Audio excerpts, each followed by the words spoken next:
À Lagos, cœur économique du pays le plus peuplé d'Afrique, les jeunes se tournent vers l'animation. Bien que les formations se fassent rares dans ce domaine, les animateurs nigérians parviennent tout de même à faire leur place en créant des productions locales et des courts-métrages. Les directeurs de création et animateurs montrent la voie, tout comme Adedimpe Adebambo. Cette directrice de création dirige une campagne visant à inciter les jeunes à se tourner vers les métiers de l'animation.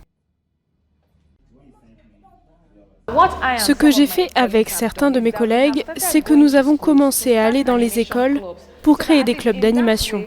Ainsi, de manière informelle, certains enfants qui veulent avoir des compétences extrascolaires, comme la photographie, le maquillage ou autre, l'animation peut faire partie de cette liste de choix.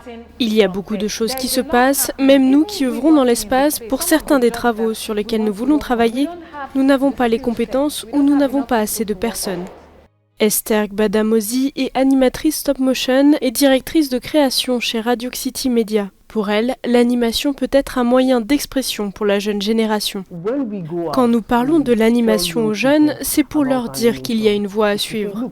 Beaucoup de gens ont une histoire à raconter, l'animation est une plateforme d'expression.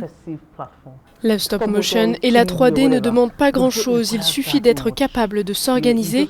Parfois, vous avez juste besoin d'un ordinateur et de choses comme ça, qui sont des objets que nos jeunes obtiennent et utilisent juste pour les réseaux sociaux. Pour ce stagiaire, c'est l'autonomie de la création des personnages qui a suscité son intérêt. Je suis à l'aise avec l'animation 2D, 3D et 3D Max. Pour l'animation stop motion, vous pouvez réellement créer vos propres personnages et c'est la chose la plus fascinante pour moi. Pour tous ces animateurs, l'idéal serait de voir plus de jeunes créatifs passionnés par l'animation dans le pays, produisant des films reconnus aussi bien localement qu'à l'international.